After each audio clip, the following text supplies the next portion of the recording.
Meanwhile, in the pod cave.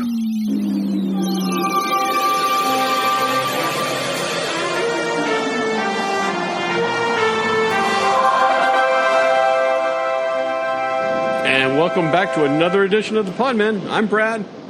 I'm Brian. I'm Podman Ron. A noticeably subdued Podman Ron. Podman Ron, have you had your coffee yet tonight? I have not, actually. It's been a long few weeks. So tell me about it. It's been rough for all of the okay. Brian may have had the most rough. I want to claim the second roughest week, but no, you think maybe you and I can arm wrestle for the roughest week. PMR hadn't had his coffee yet. Yeah, that is tough. I've been having to work extra hard. Yeah, it's tough out there. Tough being a bit. Deaths. Deaths to. Oh. PMR hadn't had his Starbucks yet. I'll give my review I'll give a 50-minute review of the movie I saw recently. I should have taken a picture of it, Podman Ron. But I went to the movies tonight, and they had a coffee machine, like a cappuccino machine there. Whoa. And everything. And I was like, oh, my God, Podman Ron would love this theater. It's in what hoity-toity theater did you go to? The Sandy Springs Draft and Beer House or something like Cafe, Cinema and Draft House, I think is what it's called anyway. Nice. PMR loves it when they have coffee and 4D seating. That's the magic combination. That was not a good combination at all. We've covered that on the podcast several before. times. I'm assuming. Yeah, all right. Yeah. Brian, come on. This is like 100 and episode number 180 something. That's true. Yes. My kids for the big 200. Oh God. Do you think we can get to 200? Because we're before the end of the year. Should we make that a goal? We've got like 3 months. I think we can get. we can probably get there. 200 end of the year spectacular. That should be our goal, because we are not very good at. We were saying before, we kind of have lives now. We're grown. We are pod men. We're not pod boys. It's true. Podman Ron has a child that has grown up and never talks to him anymore. Unless he wants something. Very sad. It's not, and he doesn't want to be on the podcast anymore. No, he can't even be bothered to come here. Brian's child is heading there quickly. The oldest child. Yeah. The oldest child. And then and mine's not too far behind. Well, one of the other ones wants to be on the Podman. Yeah, we may have a new pod boy. Oh, yeah. Which one? Jonah. So Jonah may join as a pod boy. Okay. And so when I was in Atlanta a few weeks back, we were pitching this idea. And honestly, I think pod boy could be a good foil or balance some of PMR's more kind of bring him back down to earth. Abrasive views. I don't know. Does our listener like Podman Ron's abrasive views? I don't know. Apparently not. But I think she does like Jonah. Oh, okay. Well, there you go. She does. Her 13-year-old, 14-year-old. Yeah. They're buddies. So Okay. Jonah's just trying. So now Jonah's just trying to get the girl. That's the only reason he wants. Hey, I have a podcast. By the way, ladies, I do have a podcast, ladies. Wow. So since we're talking about listeners, I did have one of our listeners. Do you want to mention them specifically? Gave me some criticism, Brad. On your part. Oh no. And I'll tell you what it is. Yeah, and he makes a good point. Okay. He said that he would like for you to start seeing some of these movies that we watch because he feels that me and Brian are like, Brian will always like slam Marvel and I'll always slam DC, and we're kind of biased, but he feels like you would be more of a non-biased person, especially with your taste in more independent cinema and stuff. That he said he'd like to hear your opinion on more of the mainstream movies. I will try. Well, thank you, listener, for that. I will. There you go. So I don't get out to the movies very much. You went and saw one tonight, though. I know. And again, not to be bitching about the cinema, but it was like dropping $100 for, and Well, I mean, it's a commitment to go to the fucking movies nowadays with a family of 4 and dinner or whatever, right? Brian knows more than I do. We do. Yeah. What we do is AMC. Here's a plug. Here's a cheap plug for AMC. Coats and put food all in them. No, I'm not talking about that. No. Yeah, I make the kids like get on each other's shoulders with a trench coat. Yeah, they do that. You have one of those camelback things with the hose, and that's right. No. So my wife and I were both A-list members, so that's like $21 a month, and we can go see unlimited movies. Okay. Our AMC, anything before 3:00. Is open the door for the kids to come in when you open the exit. That's right. Yeah, I just need her to prop it open. There's a rock. That's written. We have a brick. Do not move this brick. Do not move this brick. And we just prop that outside the door. No, but the AMC before 3:00 is like 30% off. So the kids end up being like $7, right. And we've got our passes kind of included. So. It takes a little of the sting out. Yeah. Now, AMC is pretty generous with their reward program. Seems like every time we go to the movies, we're getting like $10 back. Okay. Towards the next one. So, it's pretty good. Yeah, maybe that solves one of my problems. The other problems is there's not much I want to go see in the first place. Well, there's that. There's that. But before we go into that, we probably have a little bit of news.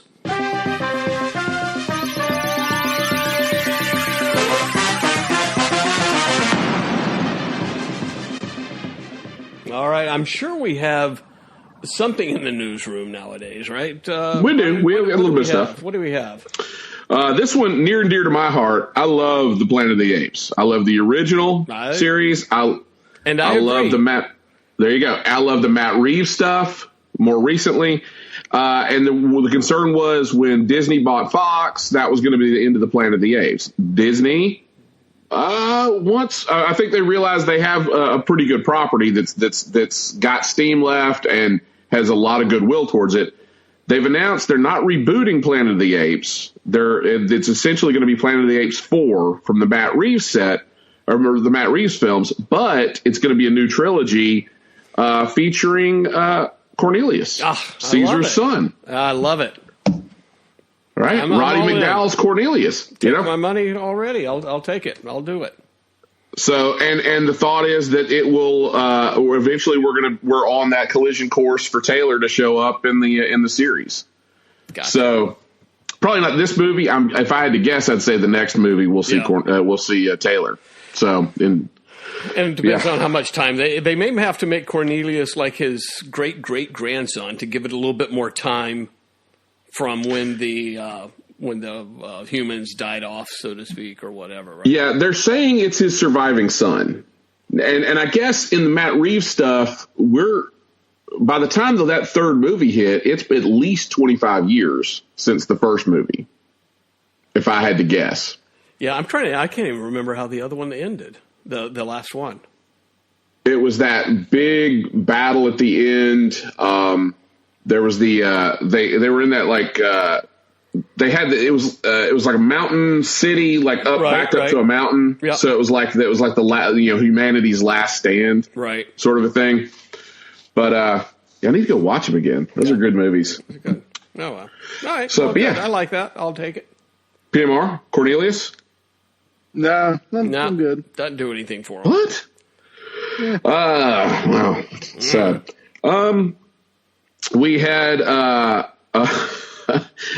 realization. There was a news story broke about the new Namor.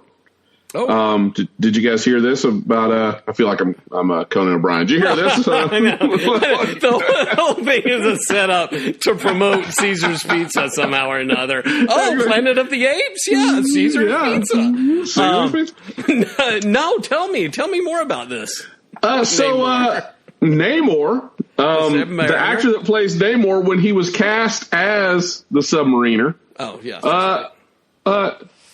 Didn't know how to swim. They can CGI it. Yeah, just CGI. It's fine. I mean, you would think that's like, in addition to like not having a swimmer's build, right? Yeah, he's way too. He don't even have a really build at all. Yeah, he's built like a fire plug, kind of like. But you would think the one credential they would need from a casting agent is must know how to swim. Oh, well. What do you think about? And I thought about this today because I went to the movies and saw a trailer for Wakanda Forever.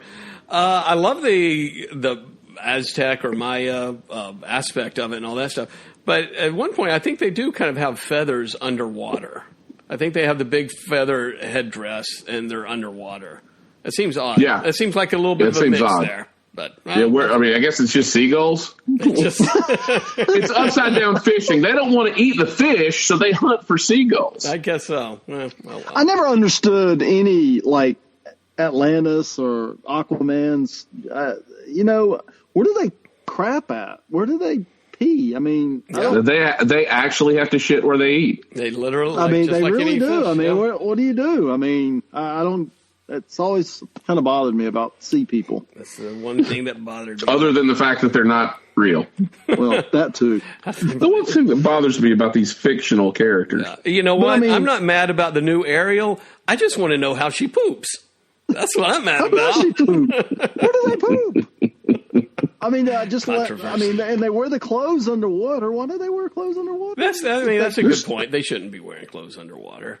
Yeah. I mean, it's dark underwater. I mean, what do they see? I mean, they can see. They establish that they can see under and have all the water pressure. And they should have big old eyes. Yes, they should have big bulgy eyes. Yes, you're right. Just my thoughts, Brian. Rebuttal? We've got nothing. No rebuttal. No. I was just waiting for him to wrap that up. No, I feel nothing about what he's just said. We've had a casting announcement for Titans season 4. Oh, good. And this is gold. This is a collision. This PMR should love is he this. Shitting in the Nope. Titans season 4 is going to introduce Lex Luthor. So the assumption is they're going to do the whole Superman. Did hear this. This is good. I sent it to you, so again, that's where I heard it from. This is lifting the curtain behind how the Podmen are great. This whole thing, the whole conversations are fake, like we've never heard this, but somehow or another, PMR plays it off well. His old age helps him pay it off. I did hear about this. What were you going to say, Brian? That is taking off of Superman's storyline, or? Well, the Superboy storyline in Jeff Johns Teen Titans relaunch from like the mid 2000s was that Superboy was a clone. We always knew he was a clone, but he wasn't a clone of the Cadmus Labs scientist. He's actually a clone of the DNA from Lex Luthor and Superman. So, and they've even hinted at that in this, but we've never seen Lex Luthor in Titans. Gotcha. Well, we've now, season 4 will focus heavily on Lex Luthor, and guess who they've cast as Lex Luthor? I don't know. A Podman favorite. Oh yeah. The incomparable.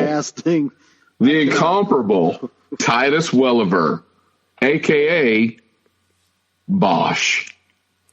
Oh, is Bosch himself? I thought it was I don't know. I've not watched Bosch, and I saw you had posted this, but I'm still acting surprised. I thought it was like the angry police chief or something like that, but no, this is Bosch? It's Bosch. It's actually Bosch. Wow. I mean, that's like a Nerdstradamus prediction almost. You guys willed this to come true. Yeah, he's getting so much buzz. His Q rating's up big time. Absolutely. Because of all the... watch this show. I mean, what? I cannot even... He is the worst. The absolute worst. I can't Which may be a good trait for Lex Luthor. Maybe. Oh, God, I cannot even... Oh, he's going to be so over the top and dramatic, and I like it. There's still no word on who's playing Ned Beatty's part. What was Otis. What was Otis. And Miss Tessbacher. Who the fuck's going to be Miss Tessbacher? Who would be the modern day? Maybe it'll be Maddie, the one who was the daughter. Mimi Rogers could be Miss Tessbacher. Leatherface herself. Oh, all right. So let's see. We've got, and then we had, D23. Lots of announcements from D23 and Dragon Con.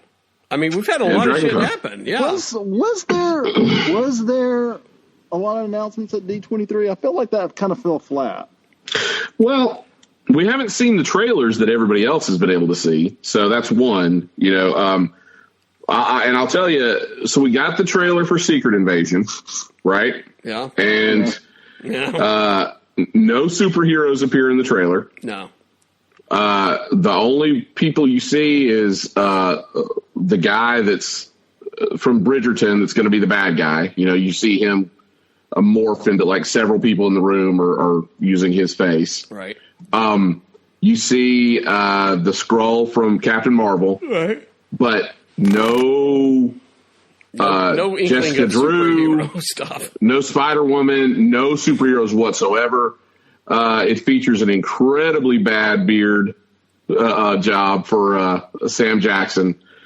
So, very underwhelming. Yeah. PMR, what did you think of the trailer? Yeah, I agree. I totally agree. It was very underwhelming. They needed a superhero in there just to boost it up a little bit. Well, and the scope of it is Secret Invasion should be all the heroes have been replaced, transplanted. It doesn't look like that's what it's going to be. It's going to be the government's been transplanted with Skrulls. And who the hell cares? Yeah, nobody cares. I mean, it had Don Cheadle in there. That was, I think, he was the other. Yeah, he was. They say Don Cheadle's so forgettable that you just like, the forgettable Don Cheadle. But here's the thing. We've already seen the government get infiltrated by Hydra. Right. So now it's just, they're just infiltrated. I mean, it just feels like, again, it feels like Marvel is just playing too heavily into, again, kind of non-superhero action movies almost. It's either that or cosmic stuff. And it's like, I feel like a lot of Marvel's doing is for one, they're doing these, the bad casting. I mean, Hercules wasn't greatly cast. Submariner is terribly cast. The whole thing, they should have recasted the Black Panther. That was stupid for them not to do that. And I just think they're falling flat on a lot of stuff. I think that everything went to their head and they're trying to produce way too much. That House of Ideas just ran out of ideas. They're just ramping up stuff and just throwing it out there, and it's just nothing is sticking anymore. Well, thank God they got She-Hulk. Let me ask you this, Brian. What else came out of? There was something. Oh, the Thunderbolts. Thunderbolts, yeah, and this is crazy. I got into it with and I normally resist these things, but I posted something on Facebook and I got into an argument with some dumbass. But basically, I just said the IGN article was. Marvel has. You would give you his name. Marvel has announced Thunderbolts. They've officially announced the Thunderbolts film, and then they announced the cast at D23. And the cast none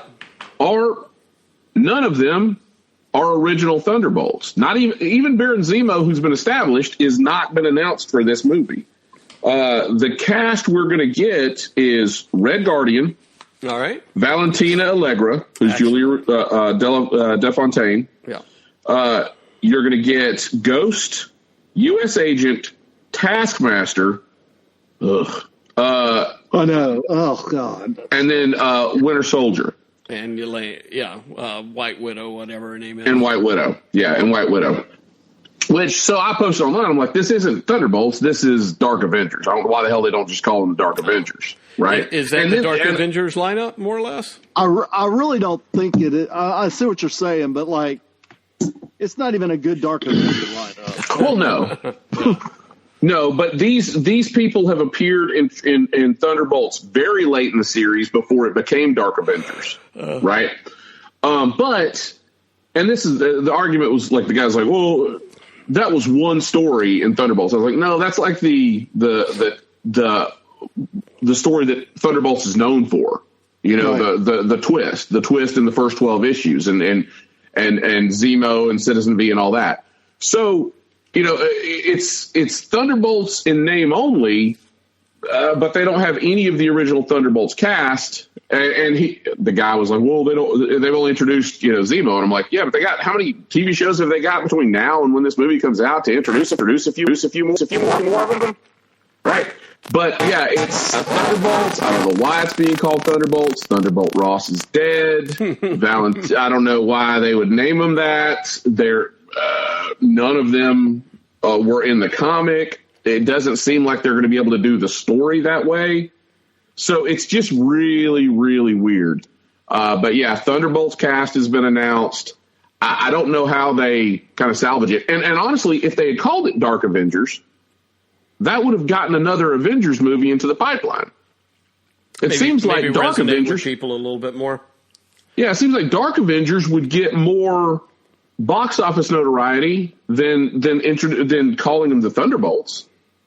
It's so odd. I'd rather they just kept the Thunderbolts on the back burner, call this Dark Avengers, and do the Thunderbolts correctly later on. So, and again, they're all kind of like government spy type people. There's not really superhero type people, right? Yeah. Well, the thing with the Thunderbolts is, and we've talked about it, and you had a good idea for the Thunderbolts a couple of years ago, was the Thunderbolts were villains. So it would have been better to pull all the villains together and, you know, make them the Thunderbolts. But what they're doing here is just pulling a bunch of side characters together. I mean, yeah, a few of them are villains, but Winter Soldier's not. You know, Black Widow's not, or White Widow's not. You know, so it's just... Well, that's... Yeah. Yeah, and the Taskmaster. Oh my God, that was such a terrible character. I cannot even believe they're putting her in this team. It was just terrible. I mean, that is pretty funny. I mean, I didn't even think about it. Even after you said it, I didn't think about it, Brian. But yeah, I mean, the whole premise of Thunderbolts was that it was these villains that were dressed differently and parading around as superheroes, and then all of a sudden you're like, holy shit, these are villains. This is not even doing that. This is just saying, here are these villains that are grouped together, and maybe they're going to be more like Suicide Squad or something like that, but they're not even.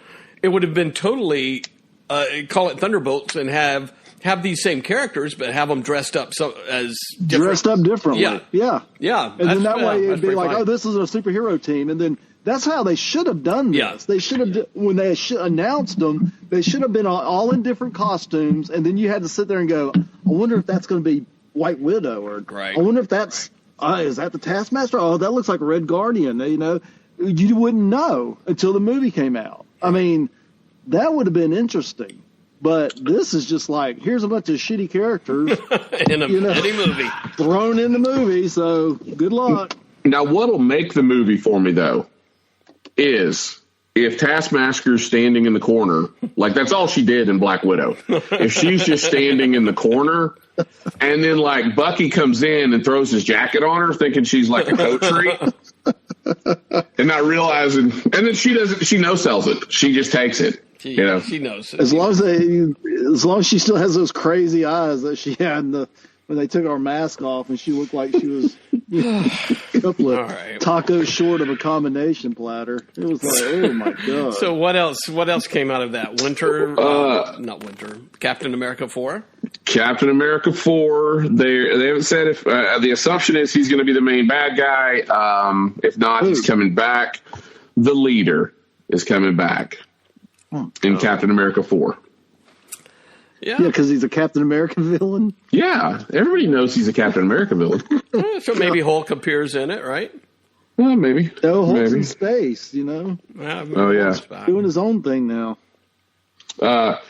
We had, this is, I guess, just hype machine sort of stuff. They said that Ant-Man and the Wasp, Quantumania will directly link into Avengers Kang Dynasty. I mean, I don't know why he's saying that. Kang's in it, so you would think it would. that it would. Yeah, that's not a big shock. In case anybody didn't pick up on those clues, he made it, painfully obvious. And then we did get another trailer.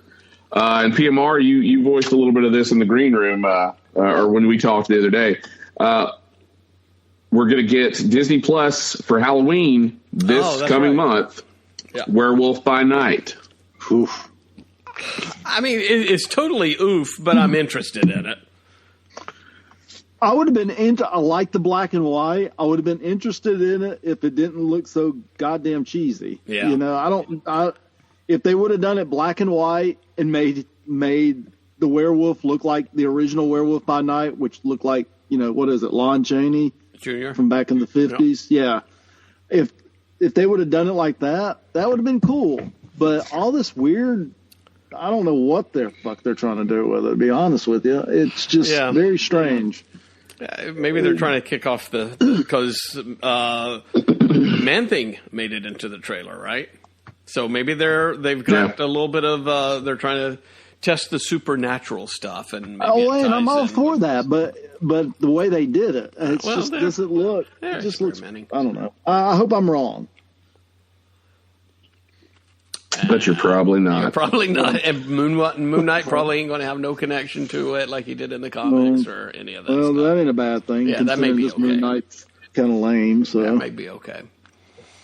We've got in Jeff Johns, the story he's been writing for DC is he's doing a follow-up to Flashpoint, DC's Flashpoint. And he's specifically expanding on the Thomas Wayne Batman, Martha Wayne Joker story.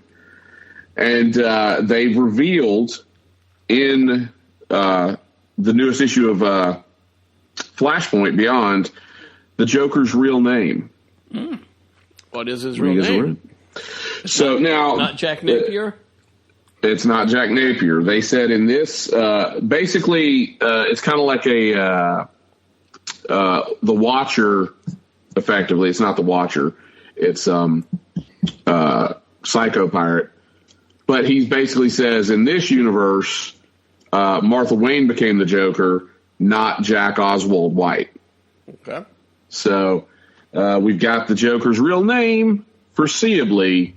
I'm not sure why Oswald is such a popular name in Gotham, but Jack Oswald White is the Joker's real name. What is that? Does that float your boat, PMR? Does that do anything for you? I don't know why they would even want to change. I mean, I don't know what's the big whoa. Who cares, right? Who gives a fuck? I mean, what was wrong with Jack Napier, or what was wrong with just leaving it where no one knows? I don't really. It wasn't no big reveal. It wasn't like, his last name was Joe Queen, and he was related to anybody, Oliver Queen. It's just like, it's just some name. So, thanks for that. Well, and it brings in so underwhelming. We've already seen this once, right? I mean, it was well established, in the Silver Age that the man that shot Thomas and Martha Wayne's name was Joe Chill. Right. But then after 0 Hour in the early 90s, they dropped Joe Chill, and it was always a mystery. He never solved who killed his parents. Right. And then now that slowly waned again, and now it's canon that Joe Chill is the man that killed the Waynes. So I don't know. This probably won't even get that kind of legs. It was probably like just one of those hot shots to get potentially picked up by USA Today, right, or whatever to just like the old days, they'd kill a character just to get the press release. Just to get the press. Right. You're right. So, all right. Last story. This is my weird one for the week. Uh-oh. The Monkees' last surviving member, Mickey Dolenz, is suing the FBI over their surveillance of the band in the 60s. Wait, so the FBI had a tell on the Monkees from tour to tour? And the thing is, the FBI is not denying it. They just don't want to release the records. They don't want to pay Mickey Dolenz. They don't want to pay Mickey Dolenz. Yeah, so he's suing them apparently in the 60s. The FBI, and I guess it's like because they thought a lot of these musicians and artists might have been like sowing the seeds of sedition, right? They kind of like you go back to the Red Scare in the 40s, right? They were surveilling, and so instead of trying to figure out, if someone was communist, now they're trying to see, now the FBI is investigating all these actors and musicians and stuff in the 60s. Yeah. So, what does but yeah, I'm not your stepping stone really mean? Exactly. Well, they did say specifically Last Train to Clarksville does have a little bit of an anti-Vietnam War sort of allusions to it. Right. But that was the only thing they said that even would have like. I guess you could consider it that way. I guess so. Yeah, you got. I mean, pretty much every musician in the '60s though was anti-war, anti-government. I think. I feel like I'm with Mickey on this one. I think they were picking on the Monkees for no reason. I think they were picking on the Monkees as well. So yeah, that's out of nowhere. Like the Monkees were under surveillance by the FBI. Can you imagine the poor bastard that had to listen to the Monkees' phone calls? Brian said the Monkees to Alexa, and she started saying, "Which playlist would you want me to play?"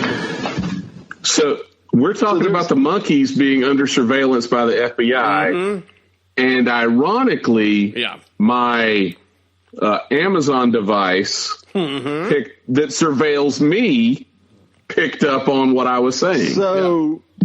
So instead of a guy in a room listening to this, it's Alexa listening to it and just transcribing it, seeing what he wants to buy. Yeah. Imagine this, imagine back in the 50s, right? If or the 60s or any spy, all the bugging an office and bugging a house, bugging all that, that's always been like a spy, trope. In the past 5 years, 80% of the country has bugged their own homes. Well, that's true. Whether cell phones or, anything, I guess, right? Yeah. If we've learned nothing from the Dark Knight, is that you can turn a cell phone into a homing pigeon device or something.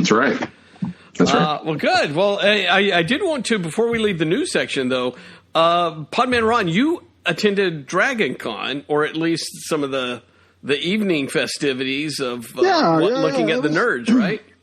Yeah, it was. There was a lot of really cool costumes and stuff this year. It's so funny that when we all went back many years ago, I would say 20-30% people dressed up, maybe 40. But now, if you're not dressed maybe up, 6% of them should have dressed. Most of them should. But now, if you're the oddball if you're not dressed up. I mean, it's probably about 80% of the people down there are all dressed up now. I mean, it is. Did you go to the convention or just kind of actually just around? Just kind of just mulled around. I didn't know if you actually went there. So, the convention's gotten to where it's just too crowded. It's too, you can't get anywhere. It's kind of, I don't want to say it's like San Diego Con, but it's not as cool as that. But it's just too many people. So, but I mean, the costumes were really cool, but not so many superhero costumes that I saw. It's a lot more of the anime and fantasy. A lot of anime and fantasy. A lot of what's the new Game of Thrones show? I mean, there was a lot of that stuff. House of Dragons. House of Dragons. I mean, So it was fun. A lot of fun. A lot of fun. But honestly, that's the way Dragon Con was before the MCU. It was a lot of these, anime costumes, fantasy costumes. There was, but there was a good period about 3 or 4 years ago that there was Deadpools everywhere, and there was Captain Americas everywhere, but I think we saw only one Deadpool. I mean, it's just I mean, it was just really weird. I mean. Yeah, and maybe one Cap, and a Spider-Man with no mask. So I was like, and a really big fat Scarlet Witch. So I miss the days of Apollo Smile, but that's okay. I had my Whatever time. happened to Apollo Apollo Smiles Smile? got to be 60 now. What happened to Without Apollo? a doubt. God, that was like 30 years ago. What happened to her? And she made such an impression on me. I still remember her. To this day, I'll be honest with you guys. To this day, I don't even know who the fuck she is. I don't know what she did. Y'all just talked about her. She was like a real life anime girl. Like always like, oh, there's Apollo Smile, and I was like, okay, but what? Well, Brad was always like, there's Apollo Smile. I was always like that. Yeah, I fell in love. She was like the Paris Hilton or Kim Kardashian of Dragon Con. Exactly. No. Just known like for Miss nothing. Marvel Okay, so I've looked her up. Apollo Smiles. Oh my God! Now I'm really depressed. She's 70. She's a year older than me. See, I could have had a chance if she wasn't married. Oh well. Damn. So she's in her early 40s. Yeah, exactly. That doesn't match up. All right. Well, I know I missed it. Hey, speaking of Apollo Smile, am I the last one to know this? And I found this through because I forgot all about Dragon Con until you sent a picture of something that somebody gave you on the streets, Podman Ron. And so then I went to Instagram and started looking, hashtag Dragon Con and started looking for pictures. Were you guys aware of this thing called the Bunny Hutch at Dragon Con? No. No. Again, I don't think they had it when we were youngsters at 45. But where, basically they rent out a ballroom or whatever, and all the girls dress up in like Playboy bunny outfits and stuff like that.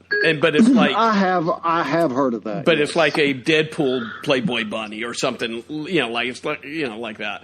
And I'm like, Jesus, where was that when we were kids? Wow. This sounds like a great idea. You're right. Okay. I don't know.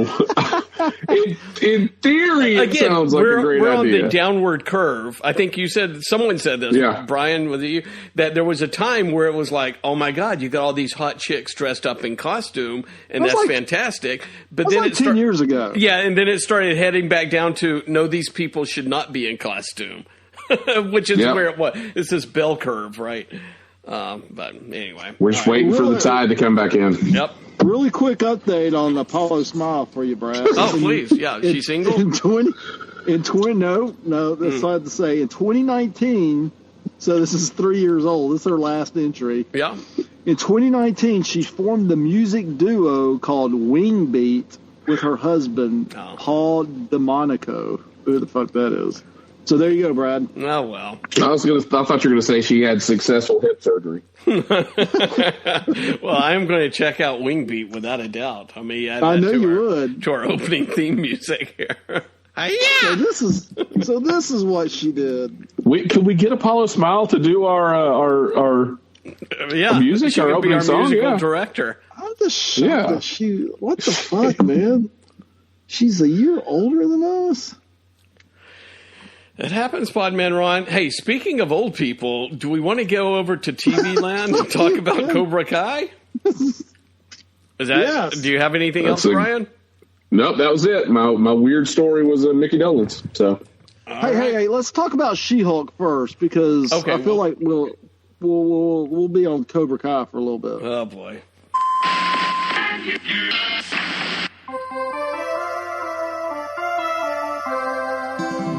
All right. Now, I haven't watched this latest episode of She-Hulk, but I made it to the famous twerking episode that upset a lot of people out there. All right. Podman Ron, talk to us about She-Hulk. Now, remember, I'm the one that shits on Marvel. So. I know what they're trying to do. I know what they're doing. It is like the comic book. It is. I mean, some of the John Byrne stuff, some of the Dan Slott runs, but some of the choices they're making are just not good in terms of the side characters they're using. In my opinion, I mean, you should use established Marvel people that you've seen in some of these TV shows or movies. for these smaller roles. I don't know. It just, you want to do a courtroom drama. You want to make it kind of a fun, kind of a situation comedy type thing. Okay, I get it. But you don't have to make it totally stupid. I mean, and some of these are just really, really bad. Like this one when Wong was on it. Yeah. With the girl, the magician, and she kept the girl was like Wongster. I was like, oh God, this is not good. What are we doing? Who's writing this? I mean, who thinks this is funny? This is not. So not, I'm all for it. I'm all for it being a situation comedy because Marvel, we've talked about this before, and this is something I've liked, is they use different genres for different movies or TV shows, and I feel like they wanted to kind of do a kind of fun situation type comedy, right. And but they need to have someone that is funny to write it. I mean, this stuff is just not funny at all. It's just cringy. And what's a shame is the actress herself. Yeah. She's great. But the She-Hulk, good Lord, just dress someone up in green and quit the CGI stuff because it looks really bad. See, the CGI doesn't bother me because it does look so, close to the comic book character that they're, it does look great. But yeah. But it looks really good. And there's some angles it looks really good, and then some it's like Roger Rabbit. Off. Yeah, it's really, really off. Like today, I was looking at the episode today and looking at her, and if you looked at her suit, the outfit she was wearing, it looked like it was just drawn, which I'm sure it was, but you could just tell it was not a real outfit. It was just so flat and one-dimensional that it was like, ugh. God, it's like a video game. Hell, I've seen video games better. So was it 2 weeks ago? There's a scene, and it's like this is everything that's wrong with the CGI in one sitting. But it's a scene, and it's Jessica and her paralegal walking across the office, like walking through the office. It was bad. And so there's lots of light, and it's all white backgrounds and stuff. Yeah. And it looked even the movement looked. Weird. It looked like a video game. It looked like a video game. It was really, really bad. So, go ahead. No, go ahead. I was just going to say, I wish if they decided on this formula, stick to the formula.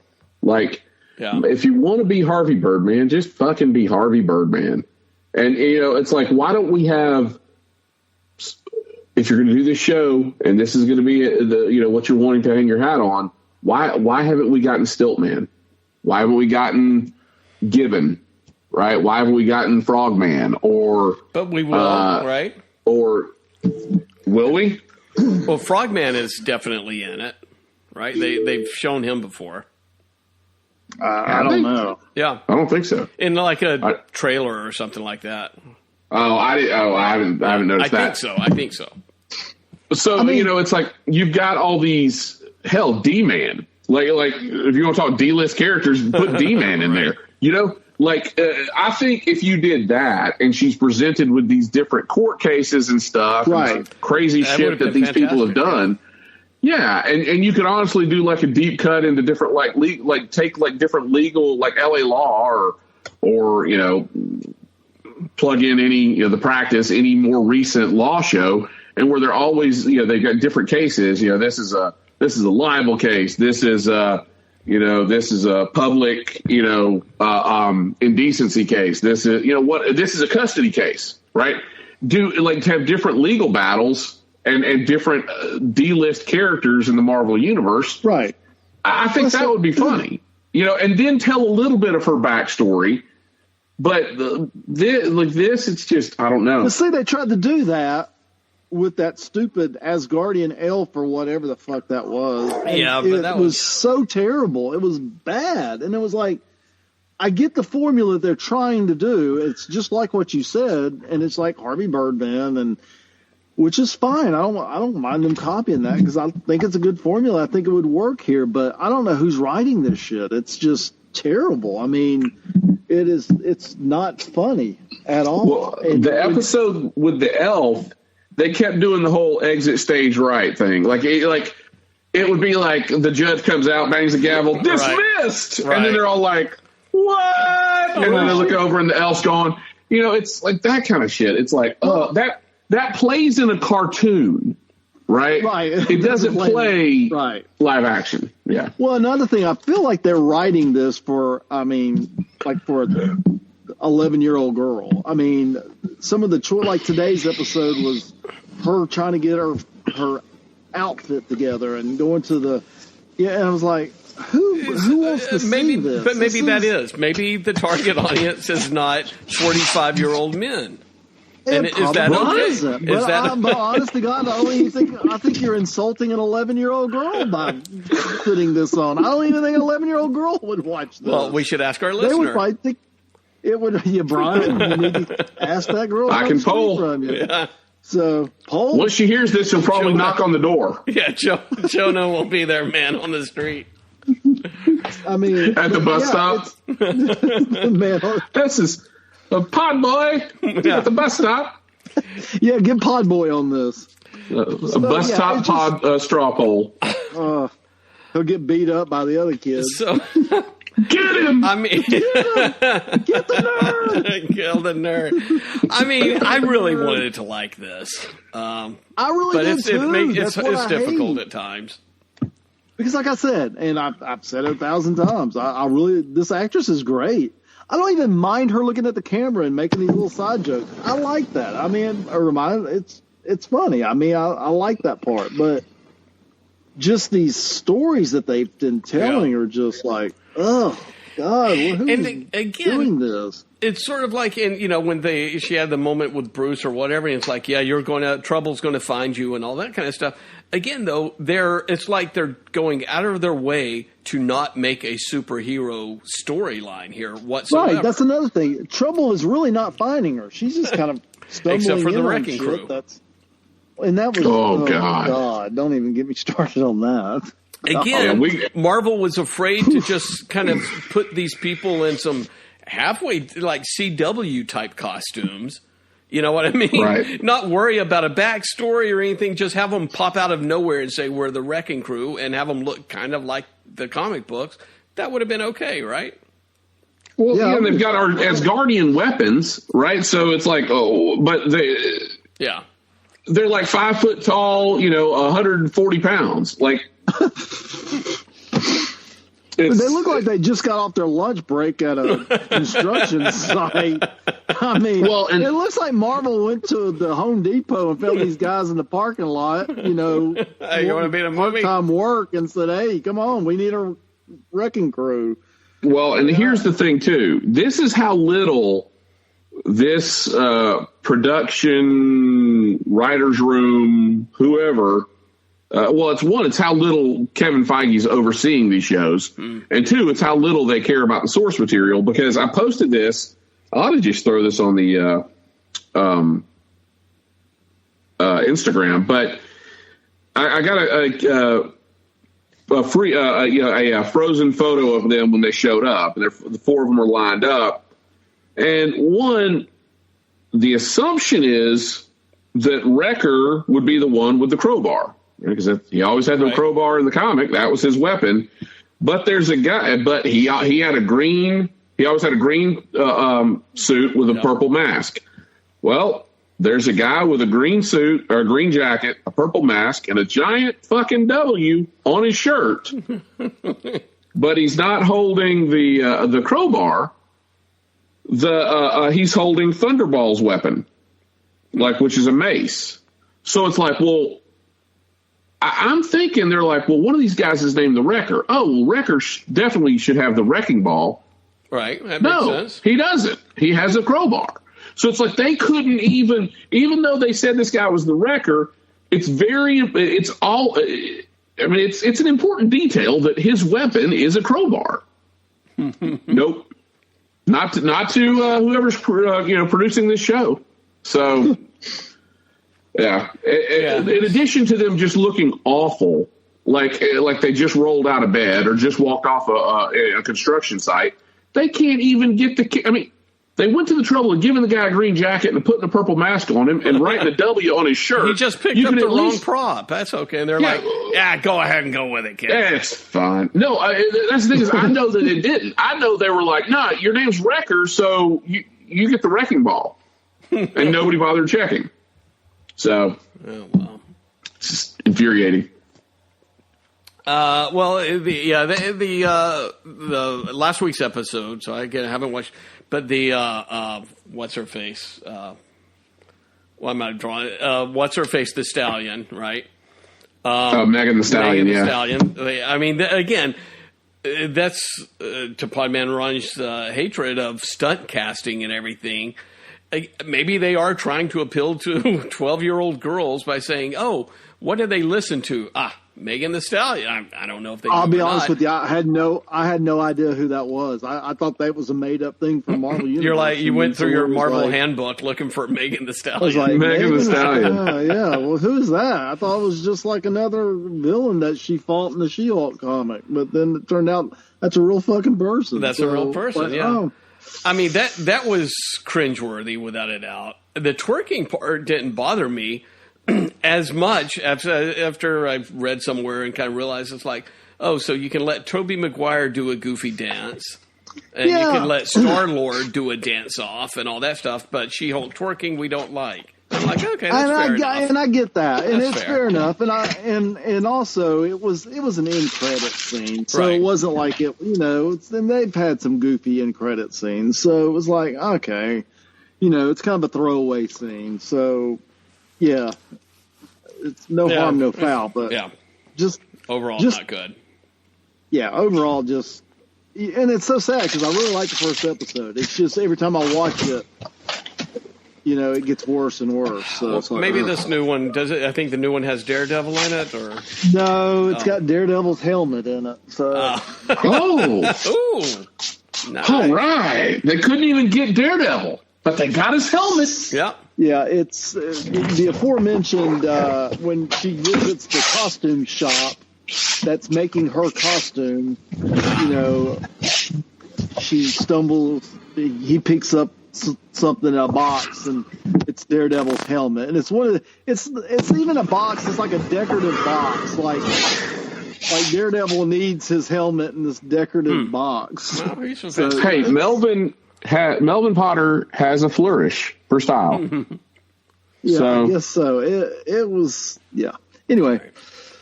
All right, not very good. So we're still not impressed with. It probably has a few more episodes left. Maybe it will. I think it's only got one episode left. Oh, I think really? It's 6 episodes. Really? Oh well. So, thankfully. Well, speaking of only 5 episodes, but can we just address really quickly?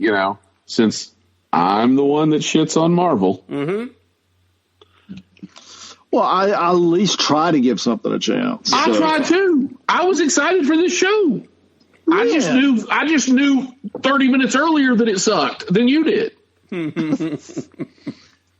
got we don't want to rehash it, but I liked the first episode. I thought the first episode was good, so it just went downhill from there. Yeah, quickly. Fair enough. All right. Fair enough. All right. Well, speaking of going downhill. Let me transition over to Cobra Kai. Longtime Podman listeners know that Podman Ron is a big Cobra Kai fan. So absolutely, when this season came out, I imagine you watched them as soon as possible, right? Oh, absolutely. In a day. And I've made it through the first 5. Wow. And I've actually watched the whole thing, so take that, listener. I'm actually on top of Brian now. Something. What?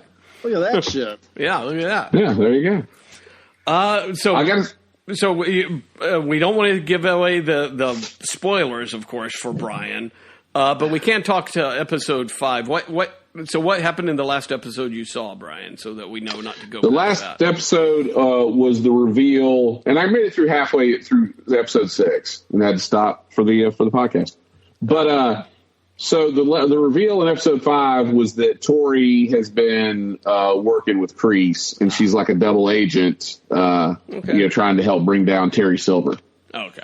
All right. So that was episode 5. That was the way it ended. right after Terry Silver beat the ever-living shit out of Daniel. And honestly, that's probably the best episode so far because everybody's back on the same. Now they're all united against Terry Silver, right?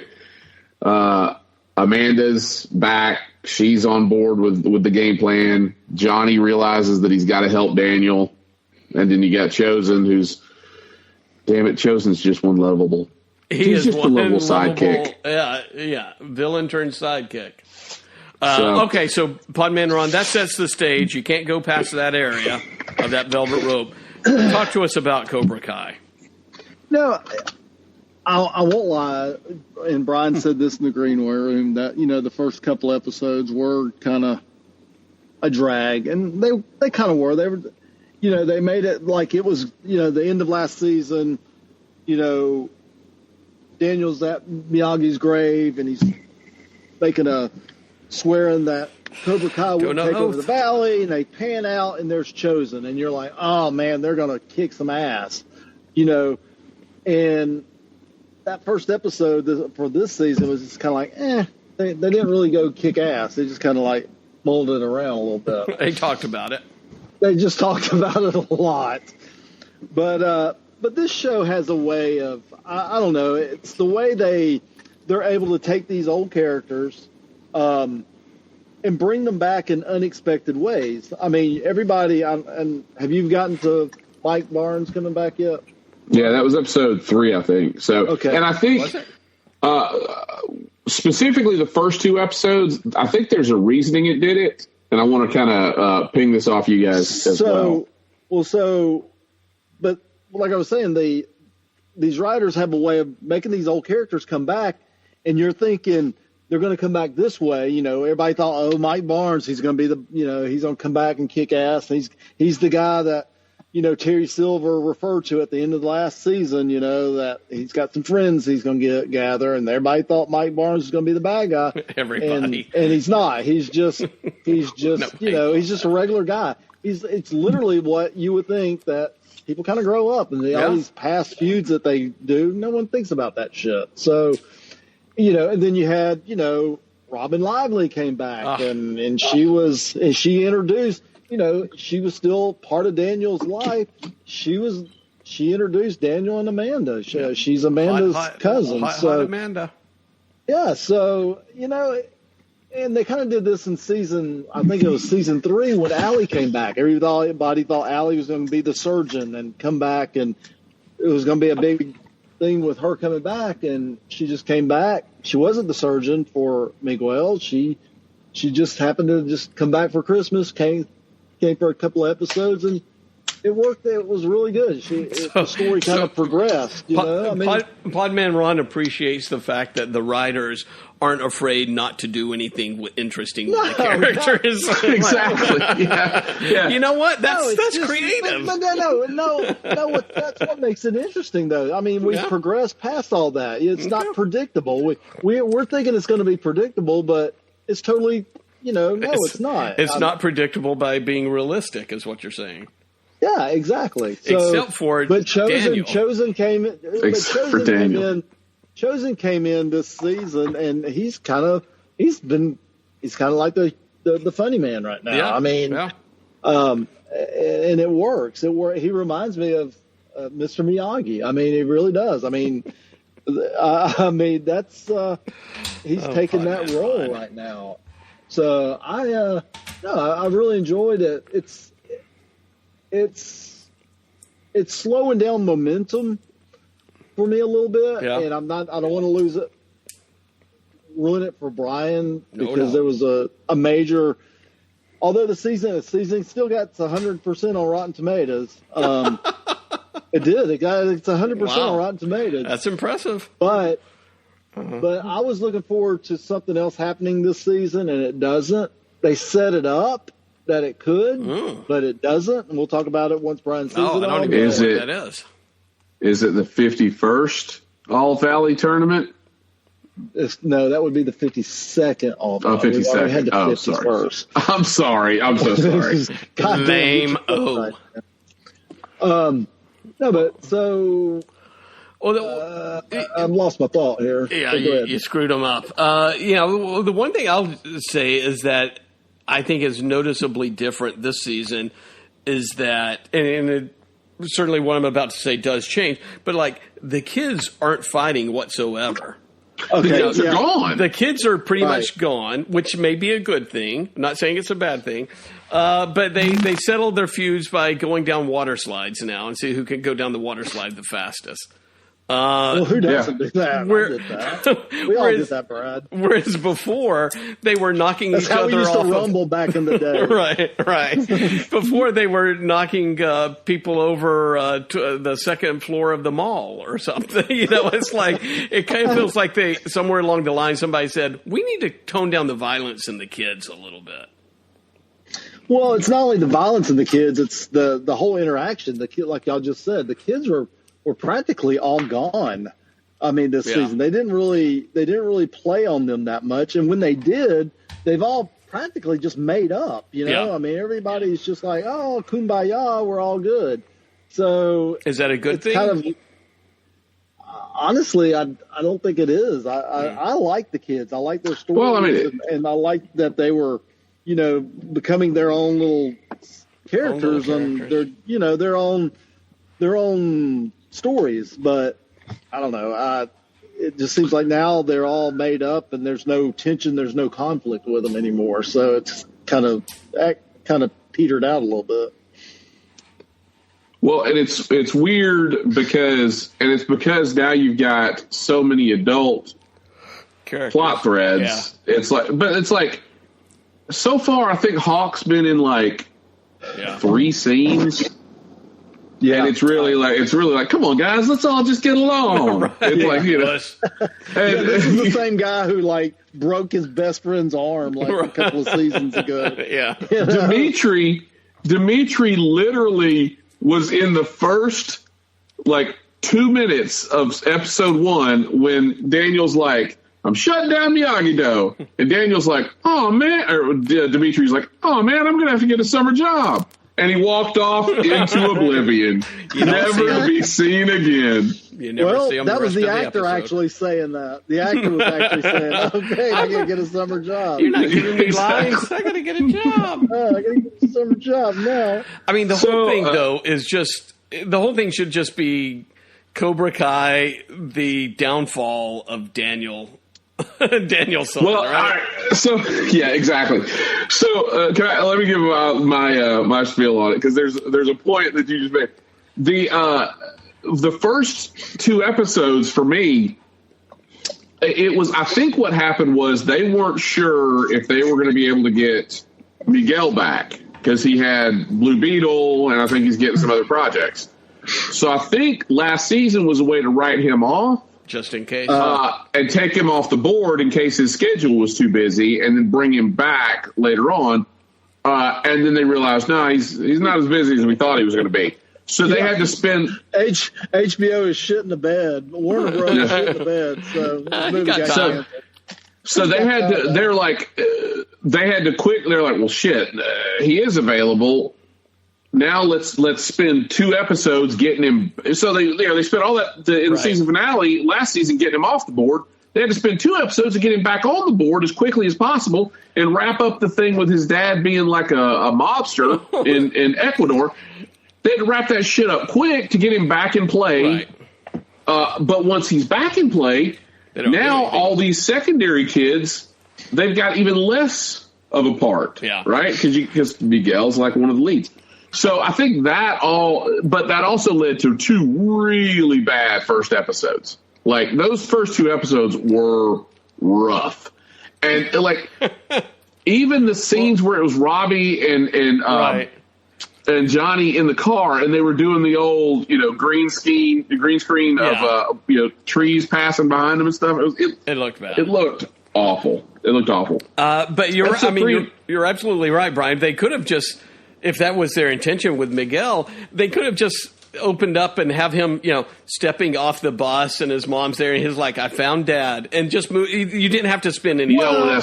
Well, here, wait now. Wait. No, and I agree with you, Brian. I feel like that was their way of trying to get him off the board. But it's also their way of moving these characters forward.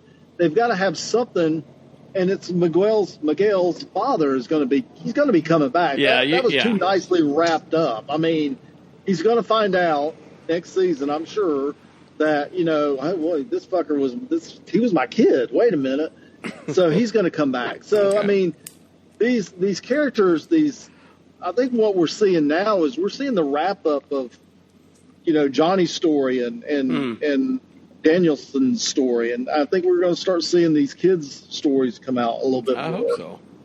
Because Johnny's basically, and this is the sad part. I started watching season 1 again. Go ahead, laugh. That is pretty bad. Thank you. Okay.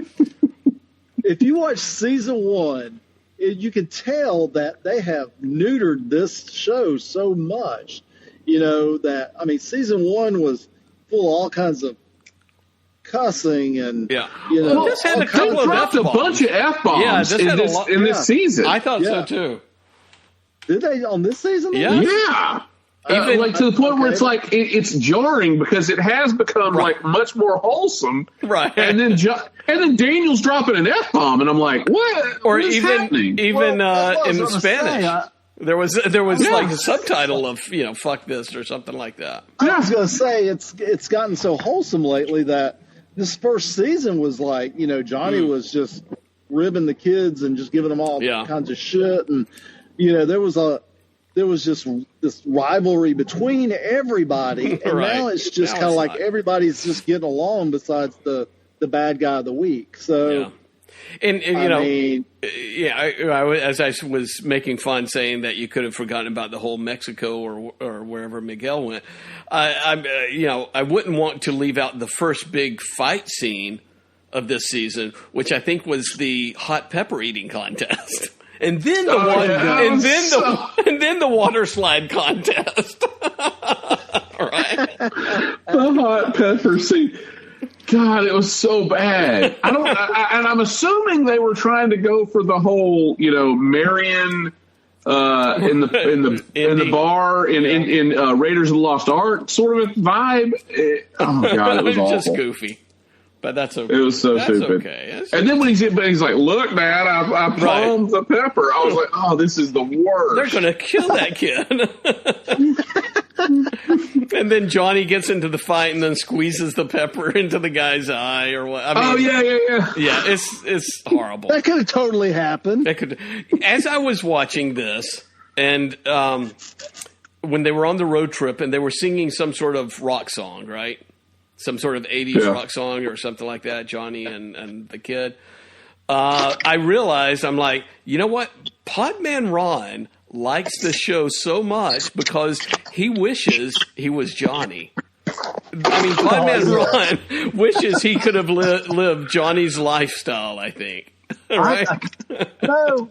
Especially the way he just tells people to fuck off. Right. That's totally what you would do, right? And still living in the 80s and everything. That's totally you. I envy him, you know. He is hold on a minute, guys. Oh, what the fuck? Uh-oh. Somebody got his coffee order wrong. Well, Brian, I encourage you to complete the season, without a doubt. Well, I want one final note.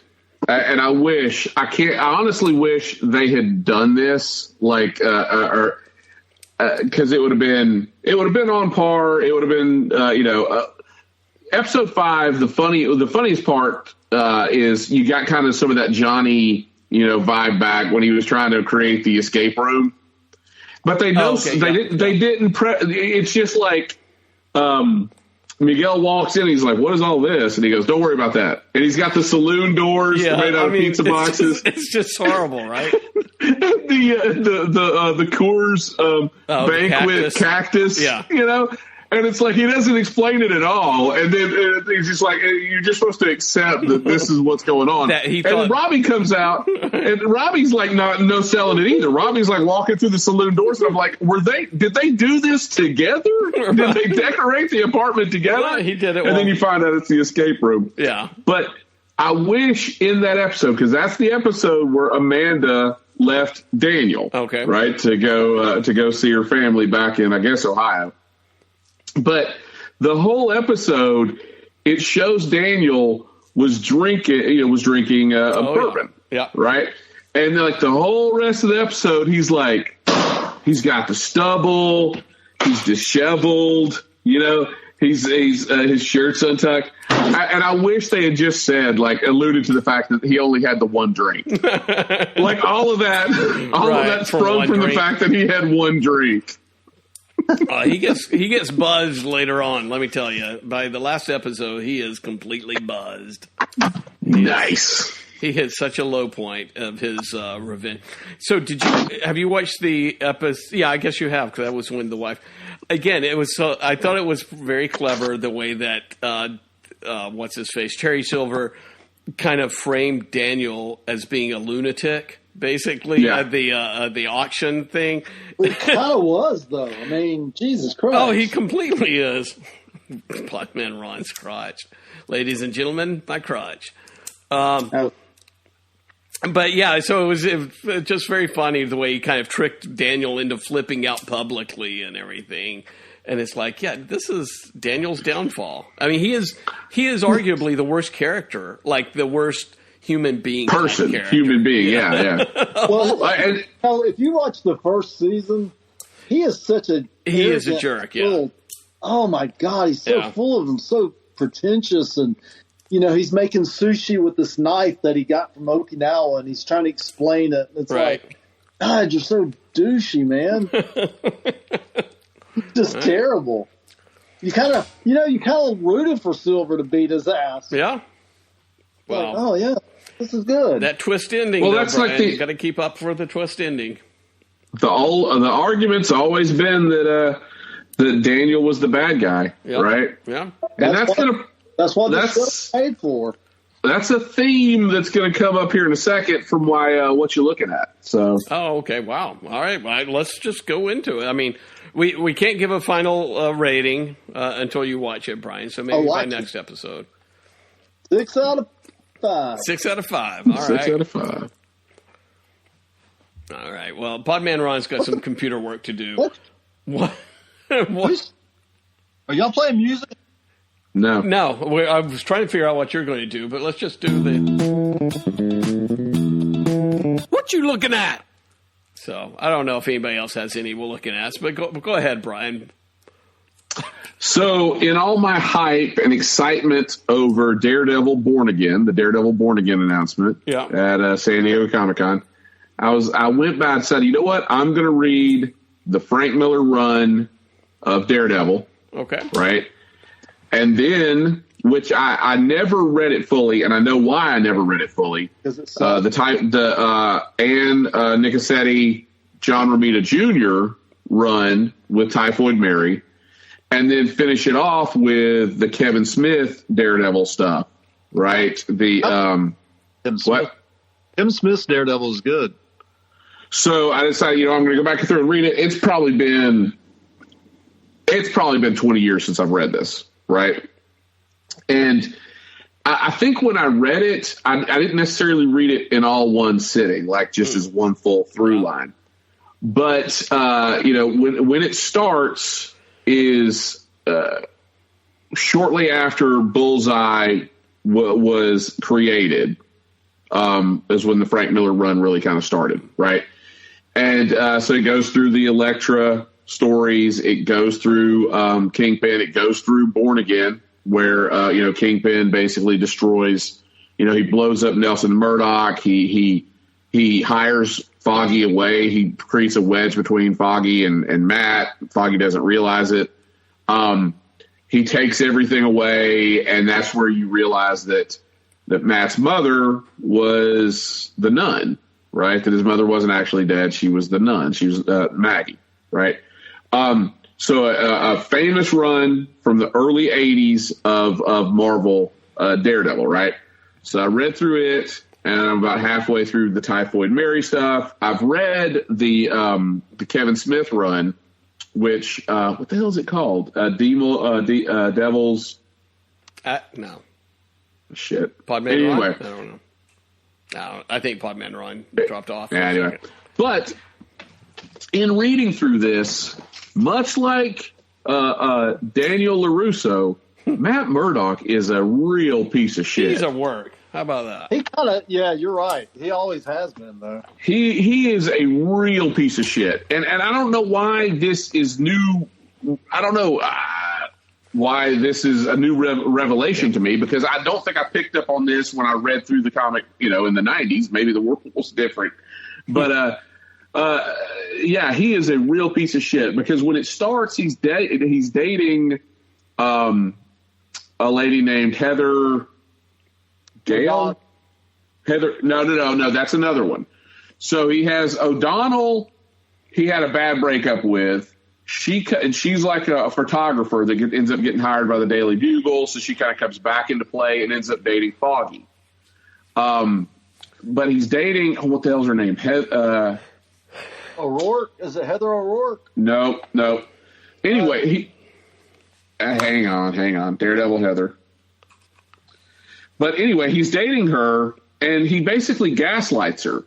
Like, he doesn't want her. Her father owned a company, and her father gets killed, and so she's supposed to be taking over the company. And Matt gets jealous of her spending so much time trying to run the company, and so he basically gaslights her and tells her, that's not for you. You're not going to be good at that. Basically, you're too stupid to run this company. But do you want to marry me? Wow. And he beats her, Heather Glenn. He beats her confidence down so low. And this is a major plot. I mean, it's not like they allude to it. She even says she's got like these thought bubbles where she's like, I'm not worth anything. I'm worthless. Maybe I should just marry Matt. Like, that sort of thing. He asked her to marry him because clearly she's not capable to run this company as a woman, but spit out some babies. Right. So he's totally jealous of her, coming into her own right and making something of herself. He basically emasculates her, or whatever the female version of that is, and beats her down to create, and then asks her to marry him. Wow. To which Foggy and O'Rourke, what's her name? Maura. You just said it. Heather. What? Heather O'Rourke? No. Heather Glenn, and then the Irish photographer. Shit. That ends up dating Foggy. They decide that they don't like the relationship that Matt and Heather have, and that they're and especially what Matt's doing to her. So Foggy and his new girlfriend, who used to be Matt's girlfriend, both write notes. One to Heather, one to Matt, dumping them. Like, they'll have the note to Matt is written by Foggy, basically saying, we need to break up. I don't want to see you again. The note to Matt is written from Heather's perspective, saying, we need to break up. I don't want to see you again. She kills herself. Wow. Because of that, she kills herself. Matt, it's resolved basically the result. He walks in and she's hanging, and the next issue it's not even mentioned again. Like, that's how quickly they wrote her off. But in the book they dated for like 30 issues or something like that, right? So. But she's written off because Karen Page is back, right? And so then you get into the whole Born Again stuff where Karen Page comes back. The reason why Kingpin found out who Matt Murdock was and he was Daredevil is because Karen Page was a prostitute working in adult films, and she was a junkie, and so she sold Daredevil's name for a hit. And then when she does it, she realizes what she's done, and she tries to come to New York to save Matt. But really, it flips, and she's coming to New York for Matt to save her. Well, then you fast forward, 20 issues later, Matt gets her off the drugs. He builds a life together again, and Typhoid Mary comes along. And what the hell does Matt do? Matt starts sleeping with Typhoid Mary behind Karen Page's back, right? And so now Karen Page, when she realizes that he's been cheating on her all this time, she just runs off, presumably, and gets hooked on heroin again. And I believe she doesn't show up again until the Devil's Guardian, which is the Kevin Smith storyline, Devil's Guardian. So you've got it's wild. And Matt is this self-righteous, arrogant, pretentious dick. Like, and I don't know if they intended it for her to come off that hard. I assume they did, but I don't. You would think I never picked up on it. You'd think they wouldn't, right? I mean, this is an 80s, 80s superhero comic, but yeah, he is the biggest piece of shit. Wow. Like his inner dialogue is so pretentious and narcissistic, like when he's trying to gaslight Heather Glenn, like he'll sleep with anything that's got a pulse. Yeah. Matt Murdock is not a good dude. Wow. So that brings us back to Daniel. So that's what you're kind of comparing to Daniel, son. Yeah, what the fuck? Maybe he's not a good dude. Maybe he's not a good dude. And then, in the Guardian Devil storyline, you find Karen Page does come back, and it involves this baby, and the thought was, is it Matt's child? Is it Karen's child? It wasn't. But then Karen gets killed by Bullseye. So she shows back up in Matt's life just long enough to get killed. Spoiler alert. So, this book came out 19 years ago. So I was going to read it. No, I don't need to. So, it's a good book. Well, it's a good book until you get into the Typhoid Mary stuff. And the problem with the Typhoid Mary stuff is it's cruising along, doing okay, and then Inferno happened. Do you guys remember Inferno? Oh, yeah. Right. So where hell opens up on Earth, it had to do with like the New Mutants, right? And Ileana. But so you get into this whole side thing about where Inferno took over for like 4 issues of Daredevil for no goddamn reason. And they had to wedge it in there. So the Typhoid Mary stuff gets really fucking weird. And then the same thing, like Karen leaves and he's like, no, well, there's no, it doesn't bother him at all. Well, like that he's lost her, that she found out he was cheating on him, or he was cheating on her, any of that stuff. He just, it's fine. So yeah, it's the Frank Miller stuff is good, even though I didn't realize what a piece of shit he was when I read this stuff originally. It still holds up. The Typhoid Mary stuff, it starts strong and fizzles out. So I'm looking forward to getting through this and getting back to Guardian Devil. So, but yeah, Daredevil. Well, that's what Brian's been looking at. I mean, no wonder you haven't gotten to all of Cobra Kai because you're so busy reading the funny books. Put that shit down and watch some Cobra Kai. I'm reading about 60 issues of Daredevil. Podman Ron, what are you looking at nowadays? Other than Cobra Kai. You should ask that, Brad. What's that? It's funny you should ask that. I am looking at something in the comic book world that I don't read much comic books anymore, but I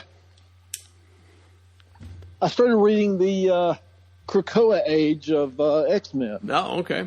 Is that relatively recent? Yeah, about 5 years. About 3 years. Okay. But I've gone back and read. It's been about 2 or 3 years. But that stuff's really good. I mean, wow. It's very, and I'll be the first one to say because it was a big change in the status quo of the X-Men. They are now building their own nation. They started their own country, and again. No, this is different. This one's what? No, this one's different. Where it's all new, all different. They've. If you're a mutant, you're welcome here. Bad, good, and different. Oops. Bad. That sounds a lot like Genosha. It is Genosha, but Genosha was Not Krakoa. Wasn't started by Professor Xavier and Magneto. Genosha was. I thought Genosha was Magneto's Magneto. place. Isn't Krakoa the living island or something? Yes. Yeah. So Magneto, Genosha was already. Magneto. Yeah, I think you mean Magneto. Genosha was already established. But anyway, I'm just like, oh God. Are you on the same podcast as we are, Podman Ron? I think he had a stroke. You were talking about Genosha. Fucking Genosha shit. But anyway. Remember everything about Genosha. Now I realize what it was. And you're not right. Magneto did start Genosha, but he didn't start it as a country. It was a tri-state area. It was a county. So, but the Krakoa stuff is like they have just taken it and it's like the beginnings of a country. They've got their own language, they got their own money, they've got their own council and government. And they call their money muties. Fun fact. I'll be 5 muties. But no, it's really good.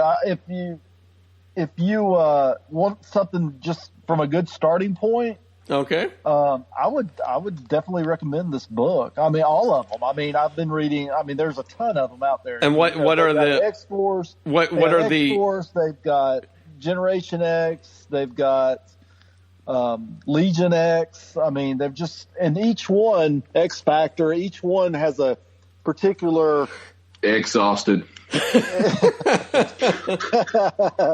Overexposed. Wow. Seedy underworld. And does this collect? Is this like the Genosha? How can we tell our listeners what to read? Here's how you can tell. Genosha starts with a G. Mm-hmm. Krakoa starts with a K. Oh, okay. They never went into this detail in Genosha, and this is like. The whole status quo for all the X titles, all mutants. They got a book for all city council meetings. They've got all this is tied to Krakoa stuff. So Krakoa Public Works. Yeah, I mean they got all of it. Well, so what's the storyline called that our listeners can go find this book? I would say it's Age of X. Start with Age of X. That's what I'm trying to get to.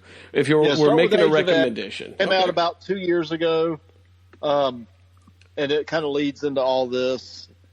And like I said, everything involving mutants now is tied to Krakoa.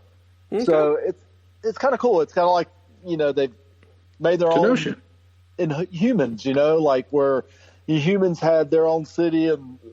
Everything their whole race is tied to one thing. They've even terraformed Mars. So the asteroid M, anybody? The mutants are now stretching out and kind of going out into space a little bit. Oh, okay. Like asteroid M. Asteroid M was a base for Magneto. It wasn't like terraforming. It was an asteroid, but it was not a planet. It was an asteroid, not a planet. But they were both in outer space. Okay, you're stretching now. So. Yeah, sure. Hey, can I interrupt this intriguing conversation? So you're saying the Age of X, pick it up and read it, right? Absolutely. All right. I am looking at, not that anybody asked me, but I'm trying to get off the Krakoa Genosha battle here. I finally watched Thor Love and Thunder. And what'd you think, Brad? It was horrible. It was barely watchable. I mean... Really? Yeah, I mean, it was that's just... That's what you took out of it. Yeah, that's what you took out of it. That's what I took. I took at it that Taika Waititi may have been a little bit of a one-hit wonder with in the Marvel Universe. And Brian's speechless, literally and figuratively. They said he is not coming back for a third, based off the lukewarm to tepid. That was just bad. It was rough. Man, it was rough. It wasn't that bad. It was a trial for me to finish watching it. I mean, which again, Marvel movies. I never finished Doctor Strange and the Mouth of Madness or Multiverse of Madness, and barely wanted to finish this one. But yeah. Did you also find it off-putting when she ended up in Valhalla, where she's like, "What about my mom?" Like, nope. You get to live in heaven, in your in-laws' heaven. Yeah, can't be. Again, and I've said this with Wonder Woman. I mean, they introduced these different gods, and at least with Wonder Woman, I think they kind of said, oh, well, yeah, there's Greek gods or Roman gods, and they're gods, and that's what you accept. And we talked about this before, so I won't dwell on it. But in the Marvel Universe, the first Thor movie established that these are not gods, that they're just happens to be aliens. And all of a sudden it's completely like, oh no, there's gods all over the place and all this stuff. And it kind of, the whole thing just fell flat. It felt like, I don't know. Yeah, you're right about that. Just not Jesus. Just not, yeah, everything except for Jesus. How can the Christians not be mad about this, but people are still mad about Black Ariel? I don't understand people. Well, you're right, because the first Thor movie did say that they weren't gods, they were aliens, and people just treated them like gods back in the day. So, but now they've done a total 180 with it. And, oh yeah, we have gods, and here they are. And here they are. Yeah, and they're fat and bloated. But anyway, so I was watching that. That was the worst. I mean, holy shit, that was bad. You just said it wasn't that bad. Russell Crowe. Russell Crowe. Oh, Russell Crowe. Oh, I got you. I mean, I guess it was good that he had kind of a Greek accent. I guess that's what he was trying to do, right? No. Well. All right. So, yeah. So I may not watch another Marvel movie after that one, I think. Oh, Brad, come on, man! Wakanda Forever coming out. Okay, so, I will probably watch that. I mean, Well, you basically just did, didn't you? I did. I watched the Woman King, which had about a semi-true or based on true stories of an African kingdom that had a all-woman elite army and general and all this kind of stuff. I was like, oh, okay, I've seen that before somewhere. They copied. When it was a trim. How long was the film? I think it was 2:15, 2 hours and 15. So it was as long as a fucking Marvel movie. Yeah, like I thought you couldn't pay attention to anything for more than 30 minutes, Brad. I was asleep for a solid 30 minutes during it. Yeah. All right. Well, that's good. Yeah. But it was good. Viola Davis, I like her. Nerds may know her as Amanda Waller from Suicide Squad, but she does play other dramatic roles other than Amanda Waller. But what? Huh? I think that's about it for me. Yeah. We did watch a couple of weeks ago. The boys and I watched Apocalypto. You ever see that one, Brian? A Mel Gibson. Mel Gibson. Movie? Yeah. I did see it. Yeah, that was pretty good. Yeah. That was good. Yeah, it was pretty good. It's all in all in a made up language because we don't know.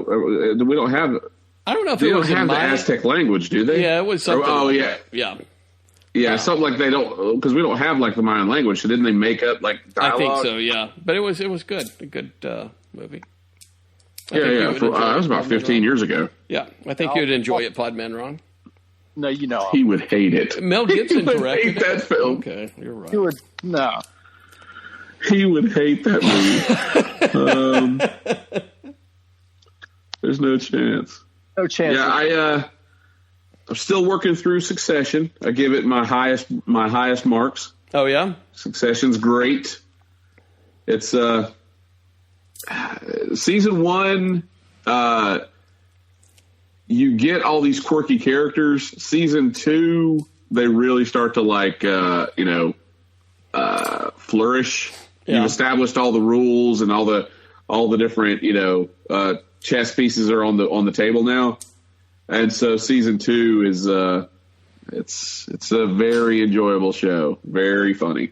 Right. I mean, it's a drama beat, I guess, but it's very, very good. Yeah, go. And then Tom Wamsgans, the daughter's husband, he won the Emmy for Best Supporting Actor, and Succession won the Emmy for Best Show, which kind of sucks because they didn't give Better Call Saul got completely shut no one out. Cared about him. So Better Call Saul's great, but Succession, very good show. Speaking of which, that has nothing to do with what you said. Podman Ron, did you ever go see Clerks 3? I did not. You want to go see it next week? Maybe. All right, let's try. I'm going to Japan Fest this weekend, so I can't do anything this weekend. I think next weekend. I think it's coming here in October. We'll, I'll look. I'll see. Yeah, let me know because I can do like Saturday. I can't do Saturday during the day, but anyway, whatever. Yeah, I'll check it out tomorrow. Wait a minute. I read the spoilers on it. Do you want to hear it? Nope. Okay. I just read the spoiler here on She-Hulk. God damn it. What? Here's the article from Nerdist. Who is She-Hulk's Luke Jacobson, the tailor from Marvel Comics or Marvel She-Hulk? So why the hell isn't it Melvin Potter, Gladiator? Oh. Yeah. You didn't watch the show today? I haven't watched. No. So they can't even fucking make it Melvin Potter? No, because it's She-Hulk, Brian. What do you think the designer is going to be? It's going to be flamboyant, like a fashion. That makes sense. That probably makes sense. But Melvin Potter always made several superhero costumes and villain costumes, but he always made Daredevil's costume. So why wouldn't it be Melvin Potter? Not anymore. God damn it! This is not this your is the Daredevil, shit that son. just drives me nuts. All right. Not in this universe. It's done by some fashion model designer. I don't know. Fuck. All right. Well, let me. Out of all that, I know. It's such a down note. It is. Brian. I'm not gonna lie. This is bugging the shit out of me. I'm gonna be the little cute box that his helmet's in. You'll be like, oh. All right, go watch it tonight, Brian. Well, aside from She-Hulk and Clerks 3, what else do we have coming up that we can hit for next week? That's a good question. On the road to 200. Week, yeah, the road to 200. Next week, we may have to pull out some the streaming wheel. We may have to pull out some master class in poor filmmaking. We'll try to go to see Clerks 3 before then, and there'll be the finale of She-Hulk. That'll be. Mm-hmm. And Brian will finish watching Cobra Kai. Right? Yeah, we'll finish maybe Cobra Kai review, and talk about what we believe season 6 will be, and we'll have a full run next week. All right. Look at now, that. there's we will have. It looks really good too. The new Christian Bale movie. Christian Bale. Yeah. What's it called? Amsterdam. That looks really, really good. Speaking of which, not that movie. I do want to go see that movie with Chris Pine. Don't Worry, Darling, or whatever. Yeah. That looks interesting. Oh, well, and all the. I mean, it'll be interesting just because of all the shit show stuff that's going on about it, right? This seems like a lot of drama going on behind the scenes. So. Well, and it sounds like it's all around Olivia Wilde started boning Harry Styles halfway through filming. Yeah. As the director boning the one of the lead actors. So why did Harry Styles spit on Chris Pine? I don't get that. Who knows? But then Florence Pugh wouldn't show up for a lot of the press because she didn't. And then when they tried to make do photos, they got all that stuff where nobody wanted to stand by Olivia Wilde. They all kept moving away from Olivia Wilde. So apparently her name is mud, and the movie apparently sucks. So they're like it's artistic, it's the cinematography's good. So Alex will love that shit. The cinematography's good. The costume design and the set design is cool, but there's the Emperor is wearing no clothes. There's no story there. It's a half-baked story to begin with.